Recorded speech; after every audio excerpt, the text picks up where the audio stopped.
नमस्कार दर्शक बंधु मु आशीष रंजन पति रुद्र न्यूज लाइव को आपण मानक स्वागत करुछि।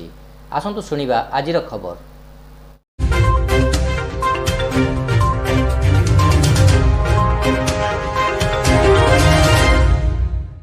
कटक केन्द्रांचल अबकारी पुलिस को सफलता।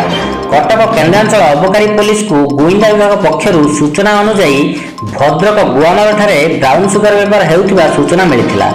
आज केन्द्रांचल अबकारी पुलिस सही अंचल में पेट्रोलिंग करुवा बेले तिहिडी ब्लॉक गुआमाला शिव मंदिर ठारे एक यामा मोटरसाइकल नहीं तपन कुमार बेहरा ब्राउन सुगर नहीं जाउथुवा समय ताकू धरिला कटक केन्द्रांचल अबकारी पुलिस।